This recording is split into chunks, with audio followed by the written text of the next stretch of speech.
was your initial reaction when you first heard about the Ottawa climate crisis?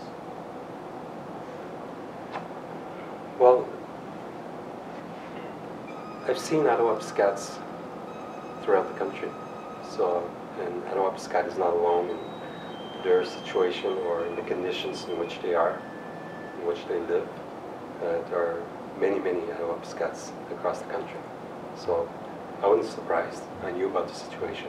We've been talking about it for a long time, not only as a leader of the Cree Nation, but as people that have a certain sense of justice in this country. It is, like I said, one of the richest countries in the world, and I don't think it's acceptable for a country like Canada to have its First Peoples living in those conditions. So that's unacceptable. I have Kijisagik in my own writing, right next to Val-d'Or, about 70 kilometers from Val-d'Or. And Kijisagik has the same housing problems, water and sewage problems, no electricity, in spite of the fact that there's a dam 100 meters from Kijisagik community. There's a dam, hydroelectric dam. They don't have electricity. So there are many situations like this across the country, and so we have to tackle those issues seriously as a country. What's your views on Bill C-10? Which is? The Criminal Safety Streets Act? Well, we don't have 2 hours, right? Well, I think it's, again, it comes back to the kind of priorities that this government has right now. If that's, if building mega prisons, for instance, is a priority for this government. Canadians are telling me about, they're talking about healthcare, daycare, they're talking about jobs, they're talking about the economy, they're talking about relations with First Nations, they're talking about a lot of other things besides what we have in this bill. So I guess it's a question of priority. Do you think that Stephen Harper's views on priorities is kind of like crooked? I'll leave you with that word.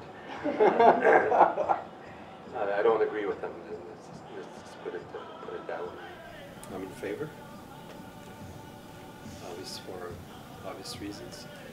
What we tried to propose was amendments to the bill that would recognize certain particular contexts.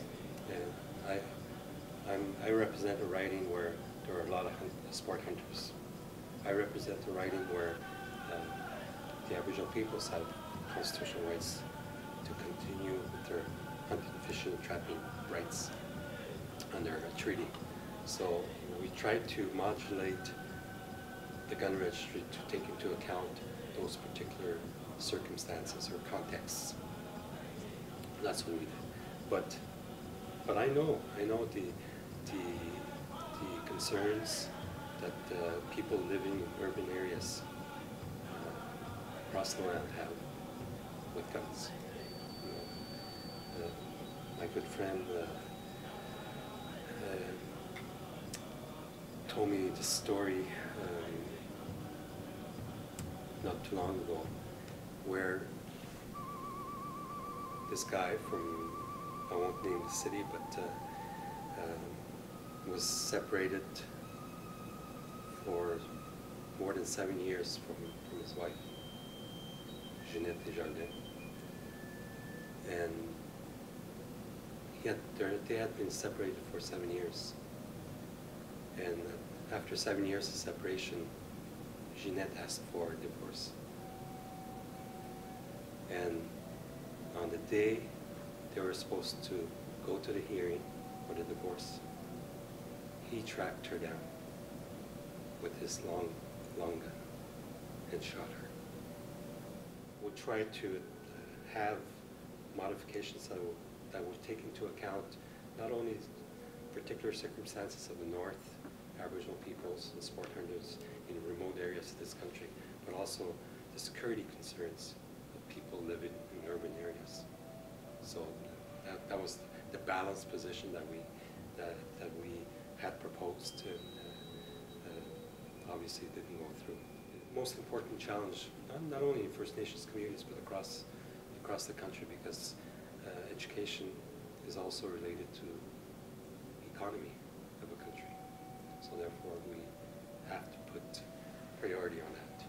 Help students get the best education that they can get. That I believe in that. I've been through there, and that we need to support the students in this country. We need to support training because our economy depends on that. I think the federal government has a role in being a real partner in all this, because after all, when you think of it, when you really think of it and really, you'll realize that there's only one taxpayer. There's one common interest, and there's one community, and we need to, and one shared responsibility. And that's how we should approach it. That's how the federal government, in my view, should approach all of this. But that's not happening right now. That would be my approach. That's how I approach things, by talking to people, listening to them, listening to their concerns, their needs, their priorities, and apply them in any policy development thereafter.